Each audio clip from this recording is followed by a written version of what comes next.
Hello friends, मी Vishakha. Global online मराठीमध्ये आपल्या सर्वांचं स्वागत आहे.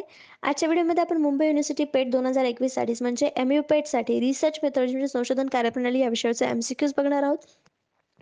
MCQ थ्रू आपल्या कन्सेप्ट क्लिअर करणार आहोत, ज्या या पेट एक्झामसाठी उपयुक्त ठरणार आहेत. पेट एक्झाम क्लिअर करण्यासाठी उपयुक्त ठरणार आहेत. आजचं हे आपलं 13वं सेशन आहे. ऑलरेडी 12 सेशन्स कंप्लीट झालेले आहेत रिसर्च मेथॉडच्या टॉपिकवरती.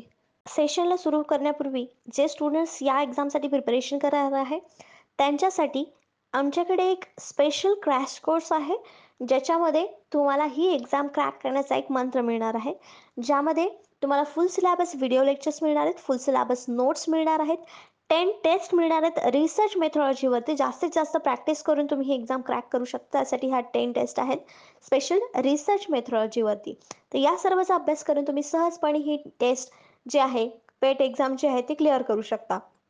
ही टेस्ट सिरीज जॉईन करण्यासाठी, हा कोर्स जॉईन करण्यासाठी फक्त दिलेल्या व्हॉट्सअप नंबरवरती मेसेज करायचा आहे. त्याची फीस फक्त 499 रुपये आहे. लवकरात लवकर कोर्स जॉईन करा, जेणेकरून या एक्झामला तुम्ही टार्गेट करून ही क्लिअर करू शकाल. तर युनिट 4 मध्ये आपल्याला पेट एक्झामसाठी काय येणार आहे, तर hypothesis definition, characteristics of good hypothesis and sources of hypothesis, types of hypothesis, null hypothesis and alternative hypothesis, hypothesis testing, type 1 and type 2 errors. तर हे जे पॉइंट्स आहेत ते लास्ट लेक्चरमध्ये आपण काही पॉइंट्स कव्हर केलेत, जसे की अल्टरनेटिव्ह हायपोथेसिस, नल हायपोथेसिस, हायपोथेसिसचे टाइप्स वेगळे, सिंपल हायपोथेसिस, हे जे प्रकार आहेत ते आपण बघितले लास्ट MCQs मधून, MCQs थ्रू लास्ट लेक्चरमध्ये. आजच्या लेक्चरमध्ये आपण डेफिनेशन बघू शकतो, त्याचं कॅरेक्टरिस्टिक्स, फंक्शन हायपोथेसिसचं, त्यानंतर टाइप एरर्स जे आहेत, टाइप 1 एरर किंवा टाइप 2 एरर जे काय आहेत ते आपण समजून घेणार आहोत MCQ थ्रू, किंवा त्याच्यावरती MCQ कसे येऊ शकतात हे आपल्याला आजच्या लेक्चरमध्ये बघायचं आहे. तर फर्स्ट क्वेश्चन आपल्याला बघायचं आहे, children can learn a second language faster before the age of 7 is this statement. म्हणजे काय सांगितलेलं आहे की लहान मुलं जे आहे ते वयाच्या 7व्या वर्षापर्यंत दुसरी भाषा म्हणजे जी मातृभाषा आहे ती सोडून दुसरी कुठलीही भाषा लवकर शिकतात किंवा शिकू शकतात, त्यांच्यामध्ये ती कॅपॅसिटी असते. हे जे स्टेटमेंट दिलेलं आहे तर स्टेटमेंट काय सांगतंय किंवा कसं आहे. ऑप्शन्स आहेत, ऑप्शन्स काय काय बघू आपण. नॉन सायंटिफिक स्टेटमेंट, याच्यामध्ये काय सायंटिफिक नाही असं आहे. सायंटिफिक आहे ना, हे प्रूव्ह झालेलं आहे, किंवा असं जे स्टेटमेंट केलेलं आहे ते काहीतरी एक्सपिरियन्स वरून केलेलं आहे. मग हे अवैज्ञानिक विधान असेल का? नाही. मग दुसरं काय आहे, वन टेल्ड हायपोथेसिस, तिसरं आहे two tailed hypothesis and null hypothesis. मग आपलं ए आन्सर इथे असणार आहे का? नाही. मग आपल्याकडे 3 ऑप्शन राहिलेले आहेत आणि त्याच्यामध्ये नल हायपोथेसिस आहे का, ते तिथे रिजेक्ट केलेलं आहे का? ट्रू असून जे स्टेटमेंट दिलेलं आहे ते ट्रू असून रिजेक्ट केलेलं असेल तर तिथे तर नल हायपोथेसिस होतं. मग नल हायपोथेसिस मध्ये इथे कुठलंही स्टेटमेंट दिसत नाही. मग आपलं हे पण ऑप्शन चुकीचं आहे. मग आपल्याला करेक्ट आन्सर या दोन्ही मधूनच मिळणार आहे. मग याच्यातलं करेक्ट आन्सर कुठला आहे? वन टेल्ड हायपोथेसिस, एक पूछ परिकल्पना ज्याला म्हणतो ते. बी हे ऑप्शन इथे आपल्याला करेक्ट मिळालेलं आहे. कसं? A one-tailed test is statistical test which the critical area of the distribution is one-sided. One tailed test कधी म्हणतो आपण? जेव्हा तिथे साइड वन असते, एकच साइड असते, दुसरी साइड नसते. मग तिथे आपल्याला एकच साइड दिसते की नाही, की 7 वर्षापर्यंत मुलं दुसरी भाषा शिकू शकतात. त्याचं रिझन दिलेलं नाहीये, किंवा का शिकू शकत नाही किंवा का शिकू शकतात याच्यापेक्षा जास्त ते शिकू शकतात, हे वन साइडेड स्टेटमेंट आपल्याला दिलेलं आहे, म्हणून ते वन टेल्ड स्टेटमेंट आहे. So that it is either greater than or less than a certain value but not both. If the sample being tested falls into the one-side critical area, the alternative hypothesis will be accepted instead of the null hypothesis. The alternative hypothesis आपण कधी घेत असतो हे आपण काल बघितलेलं आहे कालच्या लेक्चरमध्ये. जेव्हा null hypothesis आपल्याला एक्सेप्ट करायचं नसतं तेव्हा तिथे आपण alternative hypothesis घेत असतो. तर वन साइडेड जेव्हा वन टेल्ड स्टेटमेंट जेव्हा असतं तिथे आपण या हायपोथेसिसचा विचार करू शकतो, अल्टरनेटिव्ह हायपोथेसिस किंवा null hypothesis. This is because it state the direction of effect. तर याच्यामध्ये काय सांगितलेलं आपल्याला, जे उदाहरण दिलं की वयाच्या 7व्या वर्षापर्यंत स्टुडंट्स किंवा लहान मुले जे आहेत ते 2 भाषा शिकतात, 2 लँग्वेज शिकतात. मग हे काय दिलेलं आहे, एकच डायरेक्शन दिलेली आहे इफेक्टची, एका विषयाच्या इफेक्टची म्हणजे परिणामांची ही आपल्याला डायरेक्शन दिलेली आहे, म्हणजे ही वन टेल्ड आहे. काय आहे? वन टेल्ड आहे. एकच इफेक्ट सांगितलेला आहे, एकच डायरेक्शन आपल्याला इथे सांगितलेलं आहे, म्हणून हे आन्सर आपलं इथे बी करेक्ट आलं होतं 110. तर नेक्स्ट क्वेश्चन आपण बघतोय सेकंड नंबरचा, what is the characteristics of hypothesis. गृहीतकांचं वैशिष्ट्य काय आहे. जे हायपोथेसिस आपण स्टेटमेंट्स मांडत असतो, तर ते स्टेटमेंट्सचं वैशिष्ट्य काय आहे, हे हायपोथेसिस आहे आपण कशावरून ओळखू शकतो, किंवा ते नेमकं काय आहे, त्याचे वैशिष्ट्य काय आहे, तर ते आपल्याला सांगायचं आहे. तर आपल्याला इथे ऑप्शन्स मध्ये काही स्टेटमेंट्स बद्दल वैशिष्ट्य दिलेले आहेत, ते कुठली बरोबर आहेत ते सांगायचं आहे. It is a tentative statement. हे आपलं जे स्टेटमेंट आहे ते बरोबर आहे. हे जे दिलेलं आपलं ऑप्शन बरोबर आहे का, कारण हे तात्पुरतं विधान असतं. जोपर्यंत आपण त्याच्यावर रिसर्च करत नाही, अनालिसिस करत नाही डेटा मिळालेला आणि त्यातून काही प्रूव्ह होत नाही, कन्क्लुजन सेम येत नाही, तोपर्यंत ते एक टेंटेटिव्ह स्टेटमेंट असतं.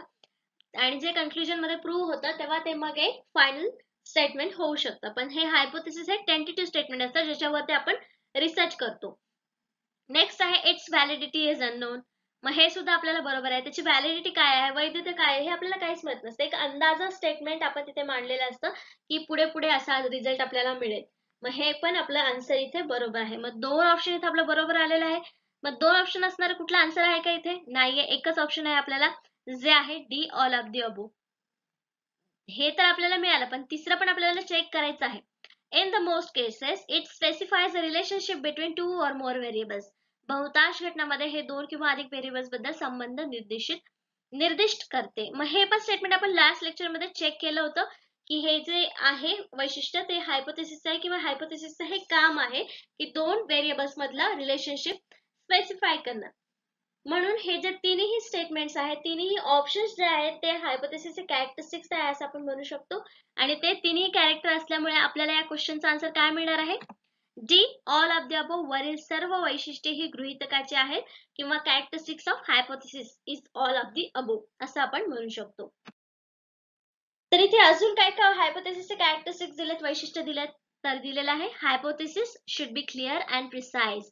म्हणजे ते शुद्ध क्लिअर असलं पाहिजे, प्रिसाइज असलं पाहिजे, तेव्हा आपल्याला रिसर्च करण्यासाठी ते उपयुक्त ठरणार आहे. Hypothesis should B capable and being tested. म्हणजे हायपोथेसिस जे आपण मांडणार आहे, जे टेस्टेड केलं जाणार आहे, किंवा त्याची चाचणी झाली पाहिजे, अशा प्रकारचं ते हायपोथेसिस असलं पाहिजे. नेक्स्ट काय आहे, hypothesis should state a relationship between variables if it happens to be rational hypothesis. Relational hypothesis जसं की आपण बघितलं की त्याचं वैशिष्ट्य काय आहे की 2 व्हेरिएबल्स मधलं, 2 व्हेरिएबल्स मधले रिलेशनशिप जे आहे ते एक्सप्लेन करणं, स्पेसिफाय करणं, हे हायपोथेसिसचं काम आहे.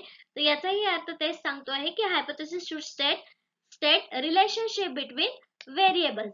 It may be 1 or 2 or 2 or more if it happens to be a relational hypothesis.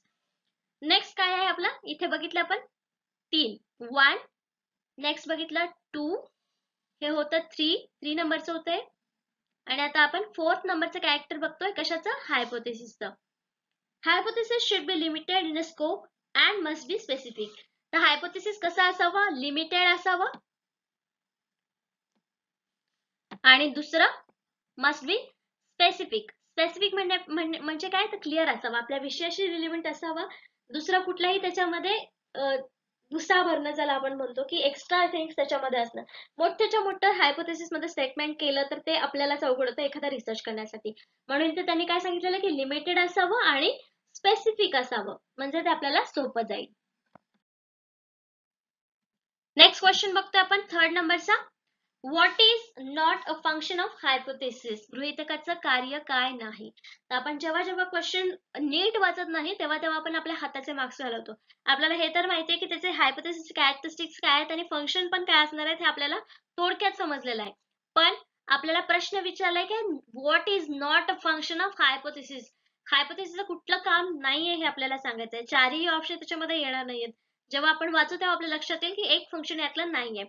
तर बघूया एक स्टेटमेंट. ऑप्शन्स आहेत, it enables to specify, conclude what is true and what is false. हे खरे काय आणि खोटे काय आहे हे विशेषतः निष्कर्ष काढण्यास सक्षम करते किंवा सक्षम ठरते.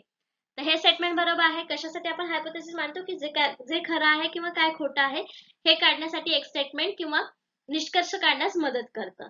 नेक्स्ट ऑप्शन काय दिलेलं आहे आपल्याला, it ensures only information needed will be collected. हे सुनिश्चित करते की फक्त आवश्यक माहिती गोळा केला जाईल. तर हायपोथेसिस मध्ये आपण एक जनरल स्टेटमेंट मानतो, टेंटेटिव्ह स्टेटमेंट मानतो की आपल्याला काय काय आवश्यक आहे किंवा आपल्या रिसर्च मध्ये काय मिळणार आहे. मग त्याच्यावरून आपण डेटा कुठला कलेक्ट करायचा आहे, कोणत्या प्रकारे कलेक्ट करायचा आहे, ही माहिती सुद्धा आपल्याला हायपोथेसिस वरून समजते. म्हणजे इथे आपलं ऑप्शन बी सुद्धा करेक्ट आहे की हे सुद्धा कार्य आहे गृहीतकाचं, माहिती गोळा करण्यासाठी मदत करतं. नेक्स्ट आहे it replaces the research problem. तर या स्टेटमेंट मध्ये किंवा या ऑप्शन मध्ये थोडासा आपल्याला प्रॉब्लेम दिसतो. याला स्टार करून नेक्स्ट ऑप्शन काय आहे वाचूया. It provides focus to the research problem and enhance objectivity. हे संशोधन समस्येवर लक्ष केंद्रित करते आणि वस्तुनिष्ठता वाढवते. तर हे हायपोथेसिस बद्दल बरोबर आहे का, हे फंक्शन आहे का? तर हो, जो आपण रिसर्च प्रॉब्लेम निवडलेला आहे हायपोथेसिस मध्ये आपण तो मांडत असतो. म्हणजेच तो संशोधन समस्येवर लक्ष केंद्रित करतो आहे. आणि शिवाय त्याच्यावरती वस्तुनिष्ठता का वाढवतोय, कारण त्यावरतीच आधारे आपण पुढचा रिसर्च करत आहे, म्हणून इथे त्याची वस्तुनिष्ठता वाढत आहे. मग डी ऑप्शन सुद्धा आपलं बरोबर आहे. हे तिन्ही कार्य आपल्याला जे आहे ते हायपोथेसिस दिसत आहेत, पण एक्सेप्ट सी काहीही असो पण रिसर्च प्रॉब्लेमला काहीच रिप्लेस करत नाही, कारण तो आपण खूप डीप स्टडी करून आपण सर्च केलेला असतो आणि त्यावरती आधारित आपल्याला सोल्युशन शोधण्यासाठी रिसर्च करावा लागतो. मग हे संशोधन समस्येची जागा घेऊ शकतं का हायपोथेसिस? नाही. मग हेच जे कार्य आहे, फंक्शन आहे, ते हायपोथेसिसचं नाही. म्हणजे आपलं करेक्ट आन्सर देते काय आहे ते C, it replace the research problem. हे संशोधन समस्येची जागा घेते किंवा घेऊ शकतं, हे जे ऑप्शन आहे ते चुकीचं आहे. हे फंक्शन हायपोथेसिसचं नाही, म्हणून इथं आपलं करेक्ट आन्सर सी आलेलं आहे. तर ऑप्शन आपल्याला सी करेक्ट मिळालं होतं. A major function of hypothesis is to make it possible to test theories. तर हायपोथेसिसचं मेन फंक्शन किंवा कार्य काय असतं, जे आपल्या थेरीज निर्माण झालेल्या आहेत, तयार केलेल्या आहेत, त्या टेस्ट करणं, म्हणजे चाचणीमध्ये त्याची चाचणी घेणं, त्याच्यामध्ये पास करण्यासाठी, म्हणजे जी थेरी आहे ती खरंच लागू होते की नाही हे चेक करणं म्हणजे थोडक्यात टेस्ट करणं, चाचणी घेणं. तर ते करण्याचं काम हायपोथेसिस आहे. In this regard, alternative definition of hypothesis is that it is the statement of theory is testable forms. म्हणजे theory testable form मध्ये असते त्याला आपण hypothesis म्हणू शकतो किंवा hypothesis फंक्शन असतं. All statements of theory is in testable form are called hypothesis. Hypothesis चे definition आपल्याला इथं थोडक्यात मिळालेले आहे की काय, all statements of theories in testable form are called hypothesis. म्हणजे जे काही थेरीज आहेत ज्या टेस्टेबल फॉर्म मध्ये असतात, म्हणजे चाचणी करण्यायोग्य असतात, त्याला आपण हायपोथेसिस म्हणू शकतो. Some hypothesis are not associated with any particular theory. म्हणजे काही जे हायपोथेसिस असतात ते कुठल्याच थेरीशी, पर्टिक्युलर थेरीशी असोसिएट नसतात किंवा त्याच्याशी संबंधित नसतात असं आपण म्हणू शकतो. तर काही फंक्शन्स आपल्याला हायपोथेसिस या क्वेश्चन मध्ये या एमसीक्यू मध्ये कळालेले आहेत. तर नेक्स्ट क्वेश्चन बघतोय आपण 4th नंबरचा. Any type of hypothesis can become the basis on an inquiry. कोणत्याही प्रकारच्या गृहीतकाच्या चौकशीवर आधार बनू शकतो. हे स्टेटमेंट कसं आहे, खरं आहे की खोटं आहे? दोन ऑप्शन दिलेले आहेत आपल्याला. एक्झाम मध्ये कदाचित असे दोन ऑप्शन येणार नाहीत, आपल्याला 4च ऑप्शन येतील, त्याच्यामध्ये वेगवेगळे ऑप्शन येतील, पण ट्रू अँड फॉल्स पैकी आपल्याला याच्यात एक आन्सर निवडायचा आहे की any type of hypothesis can become the basis on the enquiry. चौकशीच्या आधारावर एखादा गृहीतकाचा प्रकार होऊ शकतो का, म्हणजे हायपोथेसिसचा प्रकार होऊ शकतो का? तर खरंच याचं करेक्ट आन्सर काय असणार आहे? Of course true. ए जे करेक्ट ऑप्शन आहे आपल्या इथे, तर ते आहे ए. का?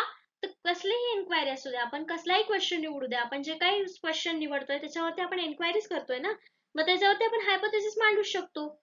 सिंपल आहे, क्वेश्चन सिंपल आहे. वाचल्यानंतर आपल्याला अगदी काळजीपूर्वक वाचलं तर आन्सर लगेच मिळेल, पण जेव्हा आपण सुरुवातीला वाचतो की any type of hypothesis can become the basis on the enquiry, असं बघितल्यानंतर त्याचा आन्सर काहीतरी वेगळा असेल किंवा रिझन काहीतरी वेगळा असेल असं वाटतं, पण तेच आहे की आपण कुठल्याही एन्क्वायरी वरती म्हणजे आधारित असू शकतं हायपोथेसिस. जे काही आपण एन्क्वायरी करतोय त्याच्यावरती हायपोथेसिस कुठल्याही टाइपचा असू शकतो, म्हणून आपल्या इथे करेक्ट आन्सर ए मिळालेला आहे, ट्रू. तर करेक्ट ऑप्शन ए मिळालं, जे होतं true. A hypothesis is a hunch, assumptions, suspicion, assertion or an idea about the phenomena, relationship or situation, the reality of truth of which you do not know. Researchers call these assumptions hunches, hypothesis, and they become the basis of inquiry. तर इथे थोडक्यात त्यांनी काय सांगितलेलं, hypothesis म्हणजे काय आहेत, assertion आहेत, अझम्पशन आहेत, सस्पेशियस आयडिया आहेत, रिलेशनशिप आहे, सिच्युएशन आहे, याच्यावरतीच आपण हायपोथेसिस बनवत असतो, गृहीतक बनवत असतो.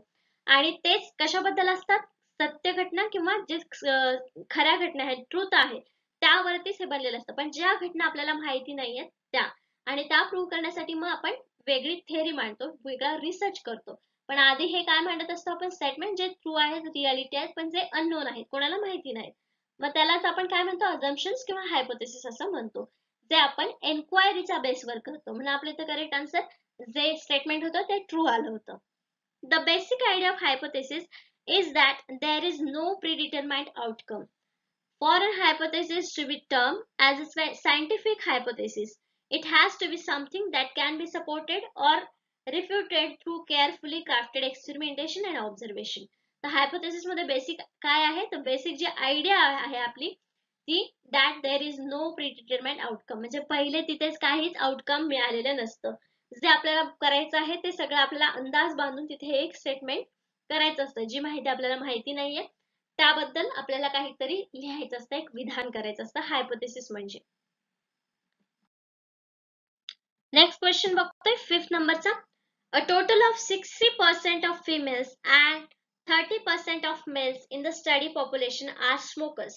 This is इथे एक आपल्याला उदाहरण दिलंय की 60% महिला आणि 30% पुरुष हे लोकसंख्येपैकी स्मोकर्स आहेत, म्हणजे धूम्रपान करतात. हे एक स्टेटमेंट दिलेलं आहे, ते कसं स्टेटमेंट आहे आपल्याला सांगायचं आहे. ऑप्शन्स दिलेले आहेत आपल्याला इथे. हायपोथेसिस ऑफ डिफरन्स म्हणजे फरकाची परिकल्पना आहे किंवा डिफरन्सचं गृहीतक दिलेलं आहे आपल्याला, फरकाचा गृहीतक. नेक्स्ट आहे हायपोथेसिस ऑफ पॉइंट प्रिव्हलन्स, बिंदू व्याप्तीची परिकल्पना. सी नल हायपोथेसिस, शून्य परिकल्पना. D none of the above hypothesis. तर हे तर आपला आन्सर नसणार आहे. D none of the above. एक हायपोथेसिस नक्कीच तिथं त्या स्टेटमेंट मध्ये आहे, नंबर्स मांडलेले आहेत आणि एक स्टेटमेंट दिलेला आहे प्रॉपर आपल्याला दिसते, म्हणजे डी ऑप्शन नाहीये. नल हायपोथेसिस कधी असतं हे सुद्धा आता आपल्याला समजलेलं आहे, त्याच्यामुळे सी ऑप्शन सुद्धा नसणार आहेत. हे दोन ऑप्शन आहेत ते कट झालेले आहेत, मग दोन ऑप्शन उरलेले आहेत. Hypothesis of difference, hypothesis of point relevance prevalence. इथे करेक्ट ऑप्शन जे आपलं आहे ते आहे B, hypothesis of point prevalence, बिंदू व्याप्तीची परिकल्पना. तर हे नेमकं काय आहे आपल्याला समजून घ्यायचं आहे. हायपोथेसिस ऑफ डिफरन्स, फरकाची परिकल्पना का नाहीये इथे, कारण इथे डिफरन्स पेक्षा त्यांनी जास्त काहीतरी माहिती आपल्याला सांगितलेलं आहे, दोन्हीमध्ये फरक दिलेला नाहीये, तर त्या दोन्हीचं पर्सेंटेज पॉप्युलेशन पैकी ही माहिती आपल्याला दिलेली आहे, म्हणून बी ऑप्शन इथे करेक्ट आहे, हायपोथेसिस ऑफ पॉइंट प्रिव्हिलन्स. आता ही जी टर्म आहे ते काय आहे ते आपण समजून घेऊया. तर करेक्ट ऑप्शन बी मिळाला, hypothesis of point prevalence. There are some times when a researcher has enough knowledge about the phenomenon that she is studying and is confident about speculating almost the exact prevalence of the situation or outcome in the quantitative units. This type of hypothesis is known as hypothesis of point prevalence. म्हणजे याच्यामध्ये काय आहे, जो researcher आहे त्याला त्याच्या subject बद्दल, जो विषय त्याने निवडलेला आहे स्टडीसाठी, त्याबद्दल त्याला बऱ्यापैकी माहिती असते. म्हणजे त्याला अंदाज असू शकतो की पुरुषांपेक्षा महिला जास्त स्मोकर्स आहेत असं येऊ शकतं. पण जेव्हा कॉन्फिडेंट असतो त्या विषयाबद्दल आणि रिझल्ट सुद्धा आपल्याला सेम मिळतो आहे, situation outcome in quantitative units मध्ये तेच रिझल्ट आपल्याला मिळतो आहे, तेव्हा तिथं आपण हायपोथेसिस ऑफ पॉइंट प्रिव्हिलन्स वर्ड का वापरलेला आहे, कारण ऑलरेडी त्याच्याबद्दल आपल्याला थोडीफार माहिती आहे आणि ते प्रूव्ह होत आहे, कॉन्फिडेंटली माहिती मिळालेली आहे ती तिथे प्रूव्ह होते, आउटकम मध्ये आपल्याला ती मिळते, म्हणून तिथे आपण हायपोथेसिस ऑफ पॉइंट प्रिव्हिलन्स हे टर्म वापरलेली आहे. तर कळालं आपल्याला हायपोथेसिस ऑफ पॉइंट प्रिव्हिलन्स म्हणजे काय, ऑलरेडी माहिती आहे आणि आपल्या रिझल्ट मध्ये रिसर्च केल्यानंतर देखील तोच तसाच रिझल्ट आपल्याला मिळतो आहे, त्याला आपण point of hypothesis point of prevalence असं म्हणू शकतो. नेक्स्ट क्वेश्चन बघतो आपण 6 नंबरचा. Which aspects of the research process could be responsible for the unintended introduction of error in the study? अभ्यासामध्ये त्रुटीचा अनपेक्षित परिचय करण्यासाठी संशोधन प्रक्रियेचा कोणता पैलू जबाबदार असू शकतो, म्हणजे कुठल्या गोष्टीमुळे आपल्याला एरर स्टडीमध्ये एररशी सामना करावा लागेल हे आपल्याला सांगायचं आहे. तर ऑप्शन्स दिलेले आहेत. फ्लॉड सॅम्पलिंग मेथड, सदोष नमुना पद्धत, फॉल्टी डेटा कलेक्शन मेथड, सदोष डेटा संकलन पद्धती, रॉंग अनालिसिस मेथड, चुकीची विश्लेषण पद्धत, D all of the above. तर याच्यामध्ये आपल्याला प्रश्न वाचल्यानंतर लगेच लक्षात येईल की कशामुळे स्टडीमध्ये एरर येईल असं आपण सांगू शकतो दिलेल्या ऑप्शन्स पैकी. तिथे दिलेलं आहे सदोष नमुना पद्धत, म्हणजे ज्याच्यामध्ये दोष आहे काहीतरी नमुन्यामध्ये, त्यामुळे आपल्याला एरर येऊ शकतो का, येऊ शकतो. फॉल्टी डेटा कलेक्शन मेथड म्हणजे चुकीची डेटा संकलनाची पद्धत वापरली तर आपल्याला डेटा सुद्धा चुकीचा मिळाला आणि विश्लेषण करताना मग आपल्याला एरर मिळत जातील.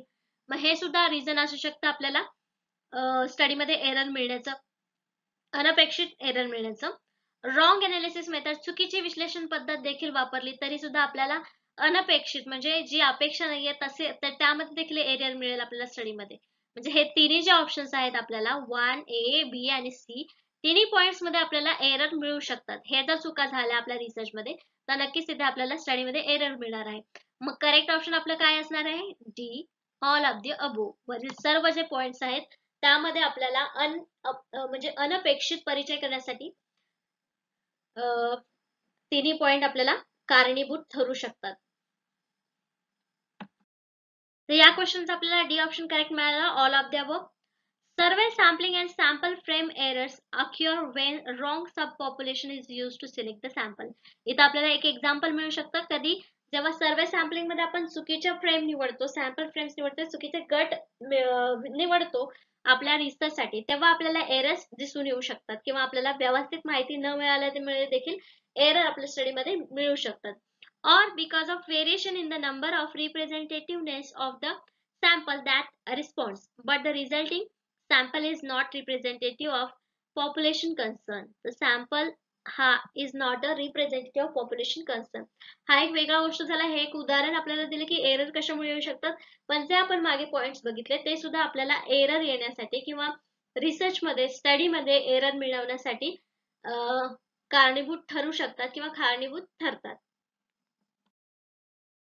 नेक्स्ट क्वेश्चन बघतोय आपण 7th नंबरचा. तर आपल्याला इथे ऑप्शन्स दोन छोटे दिसतात पण क्वेश्चन खूप मोठा दिसतोय. घाबरून जायचं नाही, आपल्याला पार्ट मध्ये क्वेश्चन वाचायचा आहे आणि खूप सिंपल त्याचा आन्सर आपल्याला मिळणार आहे. तर बघूया. ड्रॉइंग कन्क्लुजन अबाउट हायपोथेसिस, म्हणजे हायपोथेसिस बद्दल एक कन्क्लुजन काढायचं आहे. 2 टाइप्स ऑफ एरर कॅन अक्युअर, म्हणजे कुठलंही कन्क्लुजन काढताना त्याच्यामध्ये 2 प्रकारचे एरर्स अक्युअर करतात. हे स्टेटमेंट इथपर्यंत बरोबर आहे. पुढचं वाचायचं आहे. A type 1 error where the null hypothesis is rejected when it is actually true, and the type 2 error where the null hypothesis is accepted when it is false. तर गृहीतकाबद्दल निष्कर्ष काढणे 2 प्रकारच्या त्रुटी उद्भवू शकतात. एक प्रकार त्रुटी जे आहे जिथे शून्य परिकल्पना प्रत्यक्षात सत्य असताना नाकारली जाते, आणि एक प्रकार 2 त्रुटीमध्ये जिथे शून्य परिकल्पना चुकीची असेल तेव्हा स्वीकारली जाते. तर त्यांनी काय सांगितलेलं आहे? एक टाइप 1 एरर आणि दुसरा टाइप 2 एरर. हे 2 एरर आपल्याला असतात रिसर्च मध्ये, हायपोथेसिस मध्ये आपल्याला माहिती आहे. मग स्टेटमेंट मध्ये काय दिलेलं आहे त्यांनी की टाइप 1 एरर कधी होतो? जेव्हा हायपोथेसिस जे आहे, नल हायपोथेसिस जे आहे ते रिजेक्ट केलेलं आहे, पण कधी? जेव्हा ते ट्रू आहे. आणि सेकंड एरर मध्ये काय सांगितलेलं आहे की ऍक्सेप्ट केलेलं आहे, नल हायपोथेसिस ऍक्सेप्ट केलेलं आहे, जेव्हा की ते वाक्य फॉल्स आहे. मग हे जे टाइप एरर आहे तर हे टाइप एरर इथे बरोबर आहेत. मग आपलं करेक्ट ऑप्शन याच्यामध्ये ए आणि बी पैकी काय असणार आहे? ट्रू फॉल्स मध्ये ए बरोबर असणार आहे. हे स्टेटमेंट जे आहे ते ट्रू आहे, कारण टाइप 1 एरर आणि टाइप 2 एरर हे आपले कन्सेप्ट राहिलं होतं जे आता आपण एक्सप्लेन करणार आहोत, पण याचं स्टेटमेंट हे जे आन्सर आहे हे ट्रू आहे. इथे आपल्याला बघायचं आहे की टाइप 1 एरर काय आहे, नल टाइप 2 एरर काय आहे. In statistic, a type 1 error means rejecting null hypothesis when it's actually true, while type 2 error means failing to reject the null hypothesis when it's actually false. The failing to reject means it is accepted, right? मग इथे 2 दिलेले आहेत, type 1 आणि second दिलेला आहे type 2.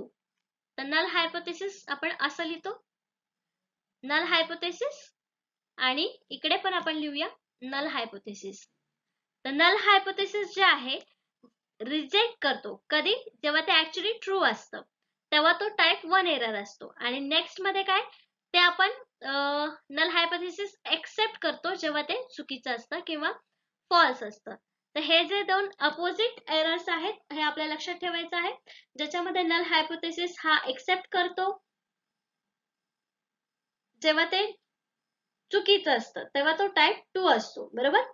Confuse व्हायचं reason नाहीये, simple आहे. टाइप 1 मध्ये आपण रिजेक्ट करतो हायपोथेसिस जरी ते खरं असलं तरी, आणि टाइप 2 मध्ये एक्सेप्ट करतो जरी ते चुकीचं असलं तरी. The risk of making type 1 error is significance level that you choose. That's a value that you set at the beginning of your study to access the statistical probability of obtaining your result. The significance levels is usually set at significance level कुठे ठरलेले असते 5% ला 0.5. This means that your result only have 5% chance of occurring or less if the null hypothesis is actually true. To reduce the type 1 error probability, you can set a lower significance level. The significance level he concept आपण last lecture मध्ये समजून घेतली होती. त्याच्यावरती आपण type error कुठला आहे, 1 आहे की 2 आहे हे प्रोबॅबिलिटी वरून आपण त्याचा काढू शकतो. तर टाइप 1 एरर आणि टाइप 2 एरर हे कन्सेप्ट क्लिअर झाले असतील. नेक्स्ट क्वेश्चन बघतो आपण 8 नंबरचा. If we reject the null hypothesis we might be making. तर टाइप 2 आणि टाइप 1 एरर आपल्याला समजलेले आहेत. त्यापैकी कुठला आन्सर इथे असणार आहे हे आपल्याला सांगायचं आहे. जेव्हा नल हायपोथेसिस आपण रिजेक्ट करतो, कधी रिजेक्ट करतो? टाइप 1 एरर कधी येतो? जेव्हा ते आपण रिजेक्ट करतो खरं असताना, आणि जेव्हा एक्सेप्ट करतो चुकीचं असताना तेव्हा टाइप 2 एरर येतो. हे तर आपल्याला समजलं. मग इथे सांगितलं की we reject the null hypothesis we might be making. जर आपण शून्य परिकल्पना नाकारली तर आपण कदाचित बनवत असू. काय बनवत असू? इथं ऑप्शन्स दिलेले आहेत. Type 1 error, type 2 error, a correct decision और अनप्रिडिक्टेबल अनअपेक्षित. त्याचं करेक्ट आन्सर काय असणार आहे? टाइप 1 एरर इथे सांगितलं की जे स्टेटमेंट आहे म्हणजे नल हायपोथेसिस हे ट्रू आहे जेव्हा आपण रिजेक्ट केलंय. टाइप एरर 1 नाहीये तिथं कारण त्यांनी ट्रू आहे सांगितलेलं नाहीये. टाइप 2 एरर आहे का? नाही, कारण तिथे नल हायपोथेसिस त्यांनी एक्सेप्ट केलेलं नाहीये. आणि नंतर सी ऑप्शन आहे करेक्ट डिसिजन. पुढचा काहीच त्यांनी दिलेलं नाही की स्टेटमेंट 1 आहे की 2 आहे, म्हणजे तिथे आपण कुठलाही एरर बनवत नाहीये किंवा योग्य निर्णय घेत नाहीये. मग आपलं करेक्ट आन्सर इथे एकच असणार आहे, जे आहे डी अनप्रिडिक्टेबल अनअपेक्षित. जे उत्तर आहे पुढचं ते पूर्ण स्टेटमेंट झाल्याशिवाय आपल्याला कळणारच नाही. We might be making unpredictable म्हणजे अनपेक्षित तिथे आन्सर असू शकणार आहे. म्हणून आपला करेक्ट आन्सर इथे डी आलेला आहे. तर डी ऑप्शन आपल्याला मिळालं होतं करेक्ट, जे होतं की अनपेक्षित अनप्रिडिक्टेबल. तर ते आहे if there is a less than a 5% chance of result as extreme as sample result if the null hypothesis were true. म्हणजे त्यांनी पण सांगितलं की तिथे काही 5% चान्स असते की नल हायपोथेसिस हे ट्रू आहे, तर तिथे 1 एरर टाइप हा तयार झाला असता. पण तिथे हायपोथेसिस रिजेक्ट केलेला आहे, पण तो ट्रू आहे की फॉल्स आहे हे देखील आपल्याला सांगितलेलं. मग कुठलाही एरर तिथे होत नाहीये किंवा आपला डिसिजन खरा आहे किंवा चुकीचा आहे किंवा हे सुद्धा आपल्याला सांगता येत नाहीये. आणि त्यामुळेच आपलं क्वेश्चन होतं की रिझल्ट आन्सर जे होतं ते होतं अनप्रिडिक्टेबल अनअपेक्षित. When this happens the result set to be statistically significant. मग याला आपण काय म्हणू शकतो? असं जेव्हा सिच्युएशन येतं null hypothesis rejected when there were null hypothesis were true, हे जेव्हा येतं तेव्हा तो स्टॅटिस्टिकली सिग्निफिकंट असतो आणि तिथे कुठलाही एरर आपल्याला सांगता येतो. म्हणून हा स्टॅटिस्टिकली सिग्निफिकंट लेवल असतो किंवा सिग्निफिकंट रिझल्ट असतो असं आपण इथे म्हणू शकतो. नेक्स्ट क्वेश्चन बघतो आपण 9th नंबरचा. Null and alternative hypothesis are statement about. शून्य आणि पर्यायी गृहीतके याविषयी विधाने असतात. कशाविषयीचे असतात हे आपल्याला सांगायचं आहे. लास्ट लेक्चर मध्ये आपण बघितलं नल हायपोथेसिस म्हणजे काय आणि अल्टरनेटिव्ह हायपोथेसिस म्हणजे काय, ती कधी यूज केली जातात ते सुद्धा आपण लास्ट लेक्चर मध्ये बघितलेले आहेत. इथे ऑप्शन दिले आहेत की हे स्टेटमेंट कशाबद्दल असतात. ऑप्शन्स आहेत population parameters, sample parameters, sample statistics, it depends, sometimes population parameters and sometimes sample statistics. म्हणजे कधी कधी हे पॉप्युलेशन वरती आधारित असतात, कधी कधी सॅम्पल स्टॅटिस्टिक्स वर असतात. तर हे चुकीचं आहे. सॅम्पल स्टॅटिस्टिक वर पण नाही, मग सॅम्पल पॅरामीटर्स वर नाही. हे कशावर आधारित असतात? ए पॉप्युलेशन पॅरामीटर्स, लोकसंख्या मापदंड. मग करेक्ट आन्सर आपल्या इथे काय आहे? ए पॉप्युलेशन पॅरामीटर्स. का? सॅम्पल पॅरामीटर्स, सॅम्पल स्टॅटिस्टिक्स आणि बाकीच्या तिन्ही मग ऑप्शन जे आहेत ते पॉप्युलेशन वरती नंतर पुढच्या गोष्टी आहेत. पॉप्युलेशन निवडल्यानंतर मग सॅम्पल्स आपण त्यातून घेत असतो. म्हणून नल हायपोथेसिस आणि अल्टरनेटिव्ह हायपोथेसिस हे स्टेटमेंट पॉप्युलेशन पॅरामीटर्सशी रिलेटेड आहेत किंवा त्यावर आधारित ही गृहीतक आहेत, विधाने आहेत. म्हणून आपला करेक्ट आन्सर इथे आपल्याला ए मिळालेला आहे. ए ऑप्शन करेक्ट मिळाला आपल्याला. The null and alternative hypothesis are two mutually exclusive statements about the population. तर हे दोन्ही जे स्टेटमेंट्स आहेत ते कशाशी रिलेटेड आहेत? पॉप्युलेशनशी. A hypothesis test uses sample data to determine whether to reject the null hypothesis. The alternative hypothesis is what you might believe to be true or hope to be proved true. The alternative hypothesis कधी वापरतो आपण? जेव्हा आपल्याला hypothesis true आहेत किंवा true असण्याचे hopes आहेत त्यावेळेस आपण अल्टरनेटिव्ह हायपोथेसिस वापरतो. आणि दुसरं आहे की जेव्हा पॉप्युलेशन वरती आपण हे नल हायपोथेसिस किंवा अल्टरनेटिव्ह हायपोथेसिस वापरतो तेव्हा ते टेस्ट करण्यासाठी चांगले असतात किंवा त्या टेस्ट केल्यानंतर आपल्याला कळतं की सॅम्पल डेटामध्ये ते हायपोथेसिस रिजेक्ट करण्यासारखे आहेत की एक्सेप्ट करण्यासारखे आहेत. म्हणजेच आपल्याला पॉप्युलेशन बद्दल जी काही माहिती मिळते पॉप्युलेशन वरती आपण वेगवेगळे टेस्ट घेतोय तर ते स्टार्ट होतात पॉप्युलेशन पासूनच. म्हणून इथे आपलं करेक्ट आन्सर मिळालं होतं की पॉप्युलेशन पॅरामीटर्स वरती नल आणि अल्टरनेटिव्ह हायपोथेसिस हे रिलेटेड असतात किंवा त्यावरचे रिलेटेड हे स्टेटमेंट्स असतात. नेक्स्ट क्वेश्चन बघतो आपण 10th नंबरचा. A type 1 error occurs when we. त्रुटी एक प्रकार एक त्रुटी येते जेव्हा येते आपण जेव्हा काय करतो. म्हणजे आपल्याला टाइप 1 एरर कधी येतो हे सांगायचं. ऑप्शन्स दिलेले आहेत. पहिला ऑप्शन आहे reject false null hypothesis. Reject false null hypothesis हे आन्सर आहे का? नाही, कारण आपण तिथे ट्रू स्टेटमेंट्स किंवा ट्रू हायपोथेसिस रिजेक्ट करत असतो. नेक्स्ट आहे रिजेक्ट ट्रू नल हायपोथेसिस. इथे काय दिलेलं आहे? Reject a true null hypothesis. म्हणजे हेच आपला एरर आहे. म्हणजे आपलं करेक्ट ऑप्शन बी आपल्याला इथे सेकंडलाच मिळालं. बाकीचे ऑप्शन्स वाचून बघूया. Do not reject a false null hypothesis. खोटी शून्य गृहीतक नाकारत नाही. Do not reject a true null hypothesis. म्हणजे डू नॉट रिजेक्ट म्हणजे हे दोन्ही एक्सेप्ट करतायत. मग टाइप 1 एरर मध्ये रिजेक्ट रिलेटेड आहे म्हणजे हे दोन्ही सुद्धा आपले ऑप्शन्स कटणार आहे, तिथे एक्सेप्ट करतात. ए आहे fail to make a decision regarding whether to reject a hypothesis or not. म्हणजे इथे डिसाइड न करणं म्हणजे टाइप 1 एरर आहे का? नाही. म्हणजे हे चारही ऑप्शन्स गेलेले आहेत आणि आपल्याला एकच करेक्ट आन्सर मिळालेला आहे. टाइप 1 एरर आपल्याला समजलं आहे जिथे नल हायपोथेसिस हे रिजेक्ट केलं जातं जरी ते खरं असतं ना. इथे टाइप 1 एरर आहे म्हणजे आपला ऑप्शन करेक्ट बी आहे. Reject true null hypothesis. खरी शून्य गृहीतक नाकारा किंवा नाकारलं जातं तेव्हा तिथे टाइप 1 एरर अक्युअर होतो किंवा टाइप 1 एरर आपल्याला दिसून येतो. तर आपल्याला ऑप्शन करेक्ट बी मिळालं होतं आणि आपल्याला आता बऱ्यापैकी समजलं की टाइप 1 एरर काय, टाइप 2 एरर काय आहे. तरी पण इथे आपल्याला एक्सप्लेनेशन दिलेलं आहे. Type 1 error corresponds to the rejecting null hypothesis when null hypothesis is actually true. बरोबर. इथे टाइप 1 एरर आपल्याला सांगितलं. And type 2 error correspond to the accepting null hypothesis when there is null hypothesis false. Hence, 4 possibilities may arise. The null hypothesis is true, but the test rejects it. Type 1 error. तर अशा प्रकारे type 1 error इथे काय आपल्याला समजलंय. तसेही आपण type 1 error आणि type 2 error आता चांगल्या प्रकारे लक्षात ठेवलेले आहेत. एखादं एक्झाम्पल जरी आपल्याला दिलेलं आहे तिथे आणि त्याच्यातून कुठला हायपोथेसिस आहे हे म्हणजे एरर कुठला आहे हे जर सांगायचं झालं तर आपण सहजपणे सांगू शकतो. एवढा क्लिअर आपण टाइप 1 एरर आणि टाइप 2 एरर इथे केलेले आहे. हायपोथेसिसचे प्रकार आपण वेगळे वेगळे बघितलेले आहेत लास्ट लेक्चर मध्ये. तर अशा प्रकारे आजचे 10 प्रश्न आणि 10 कन्सेप्ट इथेच आपल्याला संपलेले आहेत. आपण लास्ट लेक्चर मध्ये देखील हायपोथेसिस वरचे क्वेश्चन बघितले होते, एमसीक्यूज, आणि त्यातून काही कन्सेप्ट क्लिअर केलं होतं. जसे की आपण डेफिनेशन्स बघितली होती, हायपोथेसिसची काय करू शकतो, त्याचे कॅरेक्टरिस्टिक्स बघितलं होतं, अल्टरनेटिव्ह हायपोथेसिस काय, सिंपल हायपोथेसिस काय, सिग्निफिकन्स लेवल्स म्हणजे काय, हे सगळ्या ज्या गोष्टी आहेत त्या एमसीक्यू मधून आपण क्लिअर केलेल्या आहेत. आणि आजच्या लेक्चर मध्ये देखील type 1 error, type 2 error, function of the hypothesis, characteristics of hypothesis, ह्या सगळ्या ज्या गोष्टी आहेत त्या आपण या लेक्चर मध्ये क्लिअर केलेल्या आहेत. नेक्स्ट लेक्चर मध्ये आपण नेक्स्ट युनिट वरचे क्वेश्चन्स बघणार आहोत. एमसीक्यू थ्रू आपल्या कन्सेप्ट क्लिअर करण्याची सिरीज आपण चालू ठेवणार आहोत. आजच्या सेशन साठी धन्यवाद.